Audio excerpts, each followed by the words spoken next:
इसको मत ये सोचो कि अभी तो नई अवस्था है, नई इसी अवस्था में इसको काबू पालो, नहीं तो कुछ नहीं होता। जहां देखो हम देखा है भयो वृद्ध जनों को, जिनको कहा जाता है कि अब भजन की अवस्था है, वहां देखा है बैठे बैठे बात करते करते जब देखो तब ऐसे मुंह बगाड़ दिए, लाल टपक रही, जब देखो देखा हमने। क्योंकि हृदय मलिन है तो तमोगुण का ही राज्य रहेगा, सतोगुण थोड़ी आ जाएगा। यौवन अवस्था में निद्रा को शासन में ले ले, ए विजयी या अभ्यास विजयी कर देता है।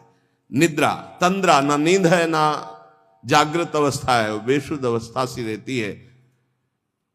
आलस्य, किसी भी सत्कार्य के लिए अंदर उत्साह न रहना, विक्षेप, बार बार भोगों का आकर्षण होना, संशय, ये बातें बिल्कुल साधक के जीवन में नहीं होनी। पक्की बात समझ लो, भगवान को प्राप्त करना कठिन नहीं है, संसार का राग त्यागना कठिन है। और वो सत्संग शुरू है, भगवान ने सत्संग दे दिया है, ये रोज काट रहा है तुम्हारे संसार राग को, पक्का मानना। निद्रा, तंद्रा, आलस्य, विक्षेप, संशय, ये जीवन में साधक के नहीं होने चाहिए। श्रद्धा, भक्ति, नम्रता, उत्साह, धैर्य, थोड़ा भोजन और पवित्र आचरण, पवित्र वस्त्र, पवित्र आसन। कल एक उपासक प्रश्न कर रहे थे कि आसनों का भगवत प्राप्ति में कितना योग है। बहुत ज्यादा योग है, पर सिद्धासन और पद्मासन में बैठने की वो भूल न करे जिसका ब्रह्मचर्य ठीक नहीं है। भूल न करे, नहीं शरीर पीड़ा और रोग से ग्रसित हो जाएगा। ये वायु को संशोधित करके, चर्बी को भस्म करके, शरीर को शांत करके और मन को एकाग्र करके, प्राणों को सूक्ष्म करके भगवत प्राप्ति कराने में बहुत ही सहयोगी आसन है पद्मासन और सिद्धासन। लेकिन उसके पहले ब्रह्मचर्य का नियम नहीं, तो इन आसनों पे बैठने की भूल न करे। गृहस्थ सुखासन पर बैठे, पलथी अलथी पलथी मार करके ऐसे आराम से सुखासन पर अभ्यास करे, 30 मिनट, 40 मिनट, 48 मिनट शांत भाव से मंत्राकार वृत्ति करने का, ये सब सही है। लेकिन 1.5 घंटे, 2 घंटे, 2.5 घंटे, 3 घंटे सिद्धासन और पद्मासन में, गृहस्थ धर्म में जो ब्रह्मचर्य का ठीक पालन नहीं करते उन्हें, और विरक्त धर्म में ही इस आसनों का विशेष प्रभाव पड़ता है। तो अगर गृहस्थी में ब्रह्मचर्य का पालन कर रहा है तो बैठ सकता है। योग कोई ऐसी चीज नहीं है कि जो चाहे जैसे चाहे ऐसे मनमानी आचरण नहीं, गुरु के समीप, नहीं तो शरीर रोग से ग्रसित होने की संभावना रहती। प्राणवायु बिगड़ जाए तो कई प्रकार के रोग उत्पन्न हो जाते हैं। उपासक को चाहिए कि आसनों का अवश्य अभ्यास करे, इससे ऊर्ध्वरेता होने में बहुत सहयोग होता है आसनों से, ब्रह्मचर्य का। जैसे आप शांत ऐसे बैठे हैं पद्मासन या सिद्धासन से, अब आपके अंदर वायु बिगड़ेगी, भीषण दर्द शुरू होगा, जांघों में दर्द शुरू होगा, शरीर में विशेष हरकत पैदा होगी, विशेष बिजली दौड़ेगी, एक शक्ति, शांत एकदम, मंत्र में पूरी वृत्ति। अब वो बिजली जो पावर पैदा हो रही, वो आपकी सुषुम्ना नाड़ी को, जो सीधी 90 अंश के कोण में साधन में बैठा जाता है, सीधे मेरुदंड, सीधे सीधे ऐसे, यहां से नापा जाए तो सीधे ऐसे 90 अंश का, वो ऐसे नहीं होना चाहिए। जितने मिनट, 1.25 घंटा, 1.5 घंटा, 2 घंटा, सीधे ऐसे। आज्ञा चक्र पर दृष्टि हो आंतरिक या नासाग्र दृष्टि हो, और उसमें बार बार मंत्र लिखा जा रहा हो, चूक नहीं होनी चाहिए। मंत्र की चूक नहीं, बहुत जल्दी लाभ प्राप्त होता है, पर इसके लिए पूर्ण ब्रह्मचर्य की आवश्यकता है। जरा भी चूक नहीं, जैसा कह रहे हैं वैसा। प्राण सूक्ष्म होने लगेंगे, मन एकाग्र होने लगेगा, शरीर शांत होने लगेगा, चंचलता रहित। पर एक बार पसीना पसीना, एक बार भीषण कष्ट प्रतिदिन, जब तक शून्यावस्था नहीं आती शरीर की, तब तक वो साधक को, यही पापों को भस्म करता है। यही आसन उसको दिव्यता प्रदान करते हैं। अब इतनी हीट पैदा होती है उसके अंदर, अगर संयम से नहीं है तो बेविचारी बन जाएगा। बहुत ध्यान देने योग्य बात, उस समय उसकी कुंडलनी, उसकी सुषुम्ना नाड़ी, उसकी हर नाड़ी एक्टिव होती है, उस गर्मी से, आध्यात्मिक शक्ति से। अगर वो व्यभिचार की जरा भी गलती करेगा तो कुंडलनी की अधोगति हो जाएगी, अधोगति नीचे की तरफ हुई, भारी व्यभिचारी बन जाएगा। ये ऊर्ध्वगामी जीव ही सुषुम्ना मार्ग संचारी, सुषुम्ना मार्ग से संचरण हुआ, आजीवन के लिए काम रूपी वेदना से मुक्त हो जाएगा। जे ही वो ऊर्ध्वरेता ब्रह्मचारी हुआ, संकल्प ही खत्म काम का, नष्ट हो जाएगा। एक ऐसी परमानंदमय स्थिति योगी की, वही सब बिना कुछ किए ये स्वाभाविक हो जाएगा यदि नाम जब श्वास प्रश्वास से किया जाए। ध्यान रखना, एक इतना कठोर और एक इतना सहज, श्वास प्रश्वास पर ध्यान है, हर समय नाम चल रहा है, वो सब बड़े शीतल प्रकृति से जागृत कर देगा। कुंडलनी जागृत हो जाएगी, सुषुम्ना मार्ग संचारी संचरण होने लगेगा। नाम जप में सब सामर्थ्य विराजमान है। ये केवल प्रवचन की बात नहीं कर रहा, अनुभव की बात कह रहा हूं। पूरे शरीर को झकझोर के रख देती जिस समय कुंडलनी जागृत होती, यौगिक क्रियाओं के द्वारा। और नाम के द्वारा जब जागृत होती तो पता ही नहीं चलता कब जागृत हो गई, ये ध्यान रखो। वही नाम से ऐसे सहज में जागृत हो जाती कि उसको पता भी नहीं चलता कि हमारे अंदर कुंडलनी जागृत हो गई क्या, सुषुम्ना मार्ग खुल गया है क्या। खूब नाम में प्रीति। सदाचार पूर्वक आसनों का सेवन, ये तो सदगृहस्थ भी कह सकते। 45 मिनट आप सुखासन पर बैठने का अभ्यास करें। अगर थोड़ा भी परमार्थ पे, कम से कम 24 घंटे में 2 बार आसन में बैठने का तो अभ्यास। सुखासन ऐसे पलथी मारकर ऐसे आराम से, या अर्ध पद्मासन, एक टांग के ऊपर, बाई टांग के ऊपर दाई टांग ऐसे चढ़ा करके आराम से, ये आराम आसन है। जो वयोवृद्ध हैं थोड़ा कुर्सी या सोफा या जैसे भी बैठो, पर ऐसा नहीं कि एक एक मिनट में इधर उधर, थोड़ा सा शांत बैठने की कोशिश करो। जैसे निरंतर विषयी पुरुष विषय चिंतन करता है तो उसे विषय की आसक्ति प्राप्त हो जाती है, ऐसे भक्त जब भगवान नाम चिंतन करता है तो उसे भगवान में आसक्ति प्राप्त हो जाती है। जैसे विषयी पुरुष विषय चिंतन करता है तो विषयों में आसक्ति हो जाती है जिसमें है ही नहीं कुछ, घृणित स्थानों में आसक्ति हो जाती है। फिर सच्चिदानंद का जब चिंतन होता है तो उसमें आसक्ति हो जाए तो कैसा आनंद होगा। भगवान मेरे समीप हैं, अनुभव हो रहा है। भगवान मेरे को ऐसे 1000 हाथों से ऐसे घेरे हुए हैं। भगवान निश्चय मेरे को स्वीकार कर चुके हैं। ऐसा 3 बातें उपासक को अनुभव होने लगती हैं जिसकी शरणागति पुष्ट हो गई है। भगवान मेरे समीप हैं, देखो महापुरुषों के वचन है।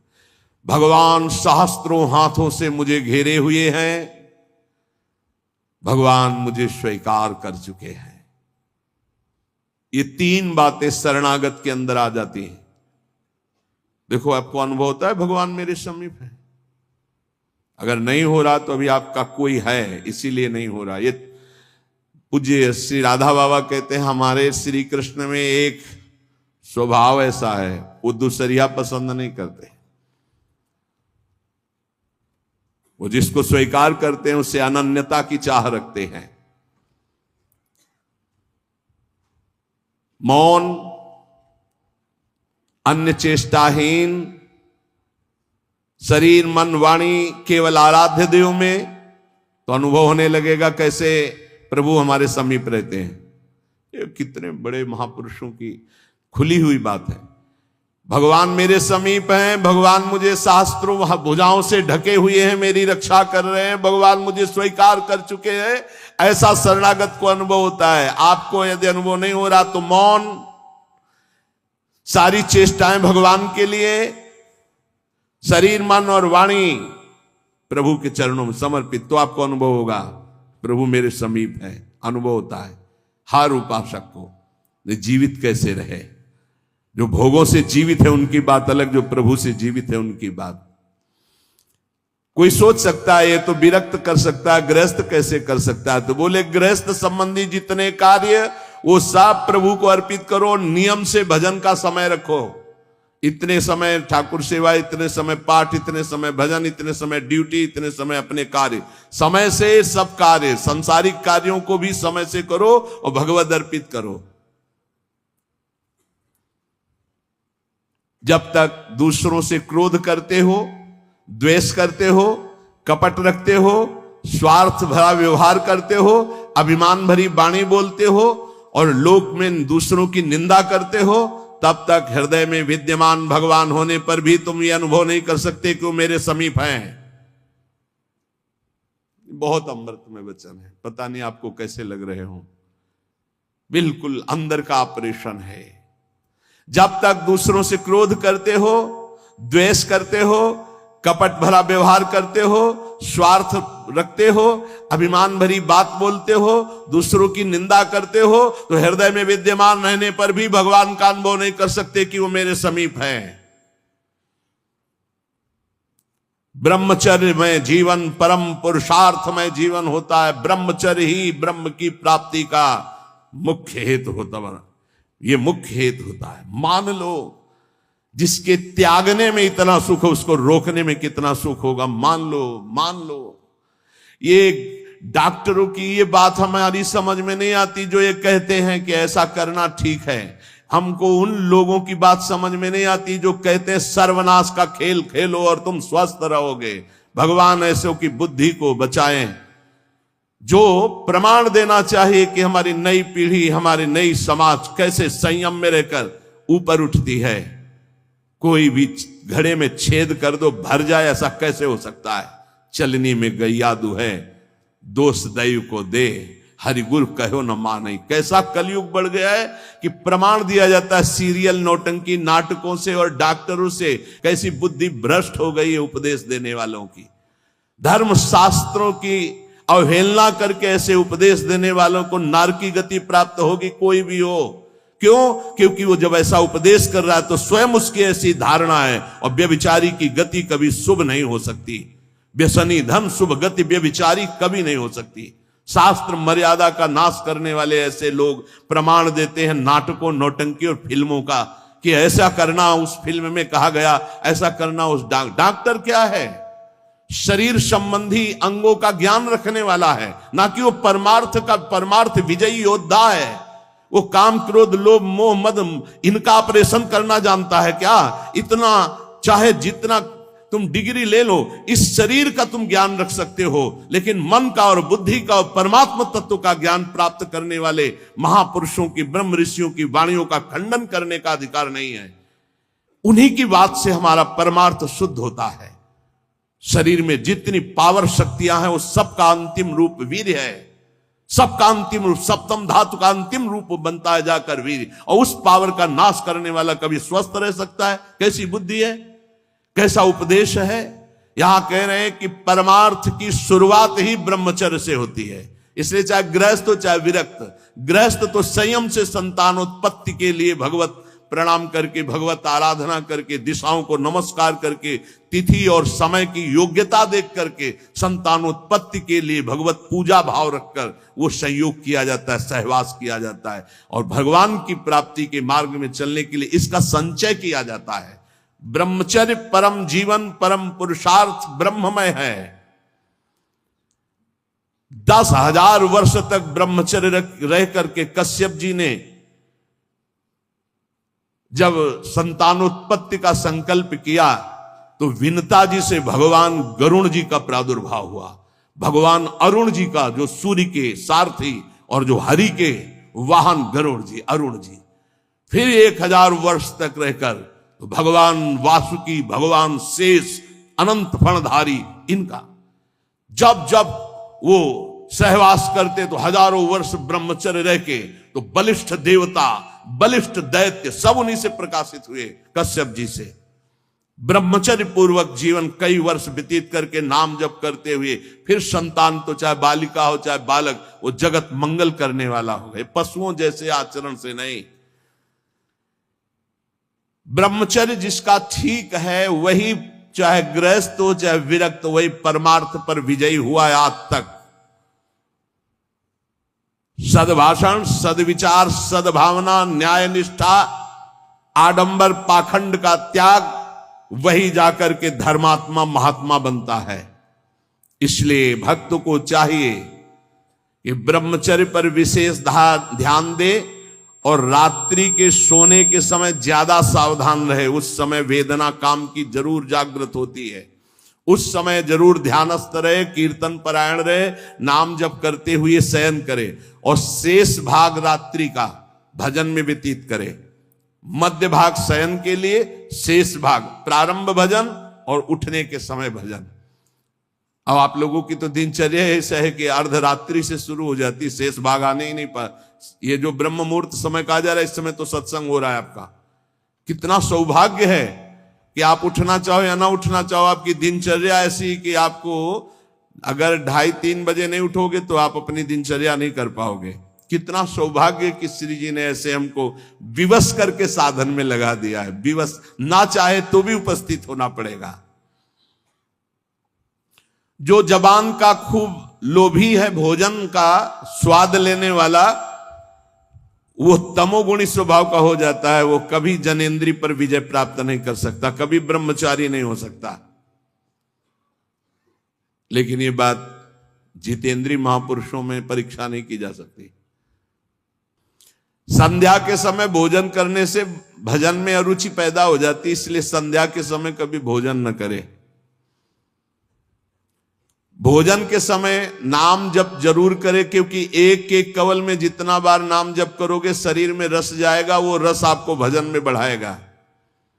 टीवी चला के भोजन न पावे, क्योंकि टीवी का दृश्य देख के चिंतन करते हुए भोजन पाओगे तो टीवी में चल रहा है वही तुम्हारे चिंतन में चलेगा, तुम्हें परमार्थ से रहित कर देगा। अगर बहुते कुछ देखने सुनने की आदत है तो उस समय संतों के पावन चरित्रों की चर्चा सुनो, कोई कथा चलाओ, कथा सुनते हुए भोजन पाओ। अगर एकाग्रता पूर्वक भजन करने की रुचि नहीं जागृत हुई तो सत्संग सुनो, संतों के चरित्र सुनो, बड़ा प्रभाव पड़ता है। संतों की छवियां सामने रखनी चाहिए जहां भोजन पाने का हो, कुछ सदुपदेश सामने रखने चाहिए। अपने यहां तो बड़ा मंगलमय है, राधा राधा ऐसा नाम चलता रहता है। एक दिन सबके बीच में पाया, बड़ा सुख मिला कि नाम चलता रहता है, आप लोगों के कान में नाम गूंज रहा है। भोजन के पहले हाथ और पैर अच्छे से धो लेना चाहिए। लांग बूट पहन करके भोजन पाते हैं तो पैर क्या धोएंगे। होटल में गए ऐसे जूता पहने ऐसे, अरे पवित्रता जितना रखोगे उतनी बुद्धि शुद्ध होगी। अब तुम खड़े हो बॉर्डर पे, वो बात अलग है सैनिक रूप में, लेकिन सब सैनिक थोड़ी है। भोजन पहले कैसे पाते थे हम आपको कैसे बताएं, आप हंसोगे गांव की बात सुन करके। जब भोजन पाने जाते थे तो ऊपर के वस्त्र उतार दिए जाते थे। जो पुराने जन है गांव के वो भले जानते हो, आज के आधुनिक क्या जानेंगे। नीचे धोती कांच, पैर हाथ धो के कुल्ला करके, पाटा लकड़ी का उसको धो करके, नीचे ऐसे चौका लगा हुआ है, फिर आते थे। स्टील के पात्र प्रयोग नहीं हो सकते रसोई में या कहीं भी नहीं, कांसे के फूल के ऐसे पात्र होते। जब प्रसाद ऐसे भोग सामने आता तो फिर थोड़ा सा अंगार रख करके 5 कवल वहां स्वाहा स्वाहा, और फिर उसको तब जाकर, ये किसान की बात कह रहे हैं, घर गृहस्थी की बात कर, कोई साधु महात्मा की बात नहीं कह रहे, घर गृहस्थी की। उस समय कोई बोल नहीं सकता, कोई छू नहीं सकता। ऐसे पवित्र, तब विचार पवित्र होते, तब उनके चिंतन में सत्य धर्म ऐसे आ जाना है। पशुता का कौन बना रहा है, कैसा बना रहा है, कोई मतलब नहीं, खाए जा रहे हैं, बस चर्बी बढ़ी जा रही है, पेट जो है झुकने लायक नहीं रह गया है। 4 सीढ़ी चढ़े तो ऐसे नए नए बच्चे होश में। ये ज्यादा मोटापा जो चर्बी का है, ये बाहरी होटलों वाले भोजन में सब नहीं।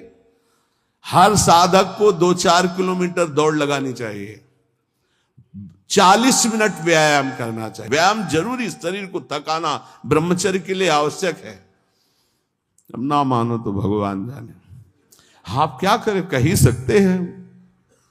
रसास्वादन के लोभ से जो भोजन किया जाता है वो ब्रह्मचर्य में बड़ा हानिकारक होता है। इंद्रियां वश में नहीं होती, तमोगुण बढ़ जाता है।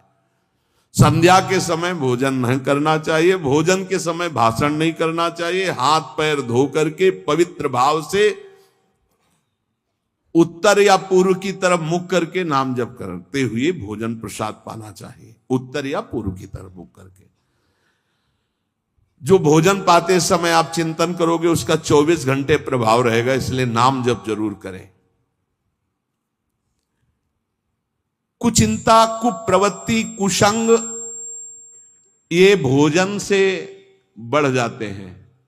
भोजन के समय किसी द्वेषी पुरुष का चिंतन करके जलते हुए पा रहे हो, पूरा 24 घंटे विक्षेप पैदा करेगा। इसीलिए कहा भक्तों के चरित्र जरूर, या कोई सत्संग या भगवान नाम कीर्तन या ऐसे कोई भगवत भक्तों की अंदर से चिंतन वृत्ति रखते हुए भोजन के समय बहुत सावधान। भोजन 24 घंटे के लिए रक्त बनाने वाला पदार्थ जा रहा है, उस समय बहुत बढ़िया चिंतन करते हुए पाना चाहिए।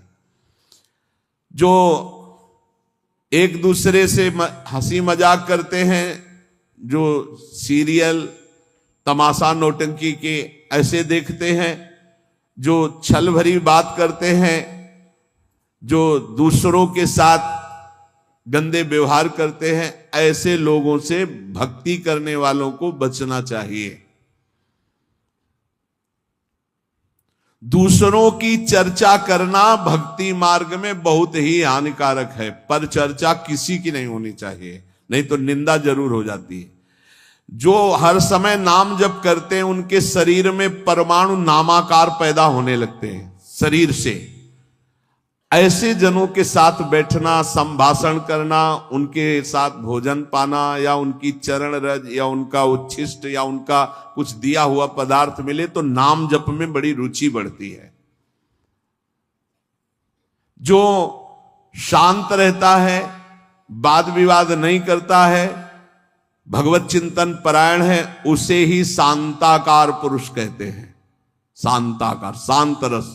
वहीं से जो तीर्थों में भ्रमण करता है उसकी चित्त वृत्ति बहुत जल्दी शुद्ध होती है, पर कुभावना और पाप आचरण का त्याग करके तीर्थ भ्रमण। ये बात तुम्हारे मन में कभी नहीं आनी चाहिए कि मैं दुर्बल हूं, मैं गृहस्थ हूं, ये नहीं आनी चाहिए। जब कोई कहता मैं गृहस्थ हूं तो उसी समय कहते ये बोलो मैं भगवान का हूं पर गृहस्थी धर्म से युक्त हूं, ये बोलो।